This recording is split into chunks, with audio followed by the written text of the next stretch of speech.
And then quoted investments are at 18.27 compared to 14.74 last year. So all in all, I think that shows a shift to money market assets that are giving us better returns. The adverse macroeconomic factors have affected the expansion of our loan book.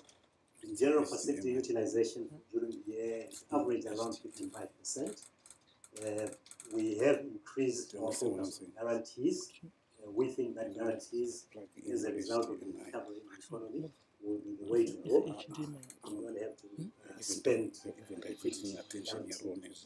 pervasive low quality credit quality on the market has had negative effects on the uptake of mortgages.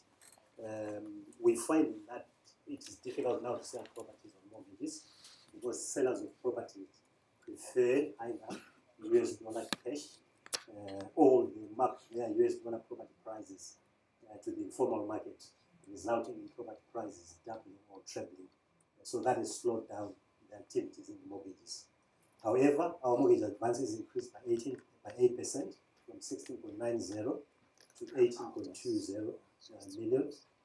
Short-term loans receded from 91.85 million to 83.83 million, which is a reduction of 9%. Insurance debtors have increased from 4.62 million to 5.89 million, an increase of 27%. We're also finding difficulties with insurers in terms of paying for their policies in the insurance business. So we hope that the cash before cover that IPEC is mooted will be implemented soon, and that will assist us in reducing those debtors. Let me turn to sectoral analysis of our loans. The lending has retreated, obviously, as I indicated, by 3%, but the sectoral analysis is as indicated there. The private sector is 27.86 million. Private individuals constitutes 22%. This is just lending to ordinary individuals, and we think that these monies are used for small business in addition to normal personal expenditures.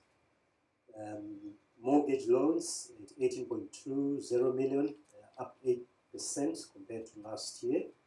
Agriculture edging up by 2%, and at this point in time, most agricultural facilities will be repaid because it's the seasonal business. So we think that it will build up as we start the new agricultural season. Mining, we're very thin on mining there. We will continue to seek exposure to mining clients going forward. Manufacturing came down by 12% from 20.24 million to 17.86 million. Services roughly the same at 25.22 million compared to 25.39 million last year. Our NPLs are now at 10%, and the regulatory requirement is 5%. So we're still battling with above regulatory ratio, and we are obviously making sure that we write more loans as long as we're able to satisfy credit underwriting requirements. But at the same time, we're chasing some of those bad loans that we get a few years ago to ensure that there are recoveries. You'll see the trend of the reduction of our non-performing loans there.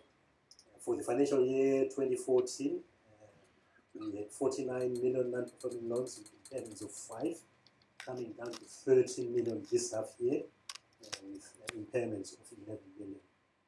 So we think that we've gotten a hold on our non-performing loans problem, but we will continue to do the best we can to ensure that we trend downwards to the 5% that the Reserve Bank is set for that. The reduction in NPLs was across all sectors, and as indicated in there, we reduced agriculture from 76 last half year to 51, mining from 39 to 18, and the financial services from 83 to 0.71. Unfortunately, the private individuals, that has gone up.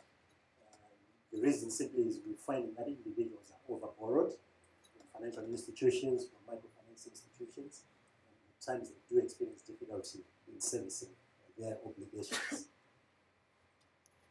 Our funding has improved, supported by deposit expansion and organic growth in capital. Our total equity is now standing at 104.49 billion, up 3%. Deposits stood at 391.47 billion as of 30 June, compared to 347.11 same period last year, which is an increase of 13%. This, I think, simply reflects the increase in the supply of money on the market. Life assurance funds increased by 2% to 32.36 million, and trade and other payables also increased by 37.22 million from 33.10, giving us a total of 579.83 million compared to 527.09 million. Current period profitability has more than offset the reduction in capital at the beginning of the year.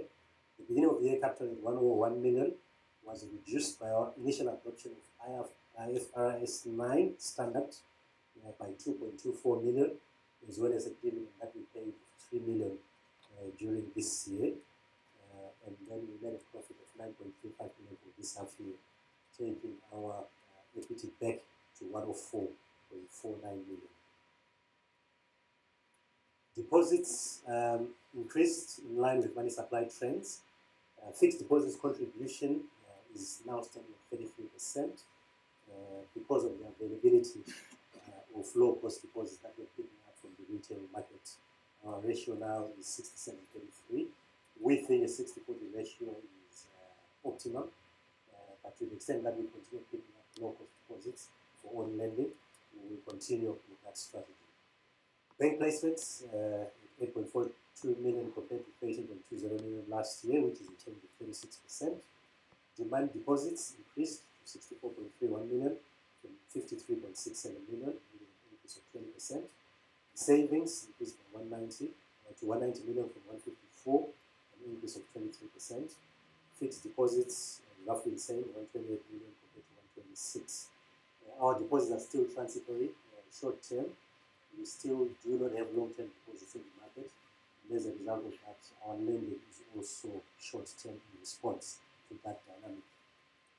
Deposit growth was also experienced across all sectors of the economy that we operate in, save for construction and communication, where we reported some reductions. So that just gives you a sectoral analysis of the deposits. And the highest areas are private individuals at 20% contribution, 28% from services, and 18% from the sector. Let me now turn to our key ratios. Our net interest income ratio is at 28%, obviously, because most of our income is coming from fees and commissions, which constitutes 72% of our income. That is something that we are obviously working on. We, financial institution, we think that interest income should be predominant, but I think because of the economic circumstances we find ourselves in, we end up with that skew in favor of non-interest income. Our cost-to-income ratio, 72%. Again, as I indicated, is something that we are working on trying to reduce to mitigate the current increases we're facing as a result of the shortage of foreign currency. Our loans-to-deposit ratio is 32%. That is obviously very low because it means that we're not lending as much as we should. NPLs ratio 10%, liquidity ratio 76%. The minimum there is 30%, so we do reasonably as far as that is concerned. Capital ratio 18%. Return on equity came in at 18% as well. And return on assets 4%. I think our price to book is 6 times. The price earnings ratio is 0.33 and earnings per share came in at 5.78 cents per share. Those were the numbers, and let me just turn to what we're doing in the next 6 months for us to fortify those numbers or try and improve those numbers. We will execute our growth-oriented strategy, and we've anchored our strategy on 4 pillars. The first one is to strengthen the balance sheet and the capital. We expect revenue growth, mobilizing current and new business lines, such as the diaspora. Since our readmission into the financial community, we are looking at establishing a diaspora business desk. We've already started undertaking diaspora business. We're underwriting diaspora mortgages at the moment at the rate of roughly 3 to 4 mortgages a month before we've even undertaken an official launch. So we think that when we officially launch that line of business, we should be able to see revenue increasing. Our international business and trade finance business is mobilizing trade finance facilities. As I indicated, we've already received 30 million in terms of credit lines. We think that that number will increase as we go forward, and that will generate income for us. We will be de-risking our balance sheet by pursuing an ongoing strategy to hedge against losses and reduce our concentration risk. Land banks will obviously be an area of choice for us because we would like to develop land banks for both residential as well as industrial uses for on-selling to customers. We will be looking at our product portfolio and hopefully cull products that are not performing and make sure that we remain with those products that are creating profit that we've seen there. We will seek to continue mobilizing credit lines. We will leverage on our correspondent banking relationships, and we've already re-established US dollar, South African rand, euro, and pound correspondent banking relationships, and we do have very good relationships with our partners. Our second pillar is investment expansion and the portfolio thereof. We will continue to diversify our revenue streams, leveraging on technology. As I indicated earlier, we are bringing in 2,000 more point-of-sale machines. We will be moving into mobile phones, point-of-sale machines for deployment, and that should create revenue for the use of those assets. We're considering setting up a microfinance operation.